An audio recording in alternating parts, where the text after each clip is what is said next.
Debut movie എത്രത്തോളം enjoy ചെയ്തു? വളരെ സന്തോഷം. കാരണം ആദ്യത്തെ ചിത്രം തന്നെ നല്ലൊരു ടീമിൻ്റെ ഒപ്പമാണ് ചെയ്യാൻ പറ്റിയത്.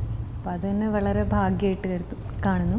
ഇപ്പോൾ നന്നായി ഓടിക്കൊണ്ടിരിക്കുന്നു, നല്ല വിജയകരമായിട്ടത് പോകുന്നു. അപ്പം അത്രയും സന്തോഷം.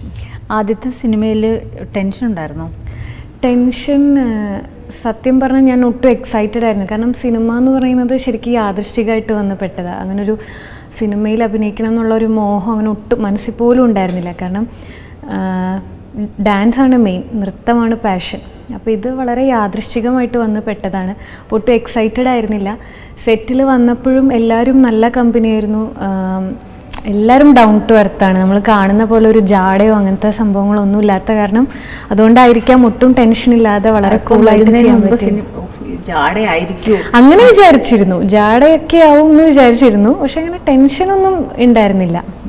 ആശാ ശരത് ഫാമിലി ഫ്രണ്ടാണ്. അതെ അതെ, ഞാൻ പെരുമ്പാവൂരാണ് ഞങ്ങൾ ശരിക്കും എൻ്റെ നേറ്റീവ്. അപ്പോൾ ഇപ്പോൾ തൃശ്ശൂർ സെറ്റിൽ ചെയ്തിരിക്കുന്നു. അപ്പോൾ ചേച്ചിയുടെ ഒരു കെയർ ഓഫിലാണ് ഈ മൂവിയിലേക്കുള്ള എൻട്രി.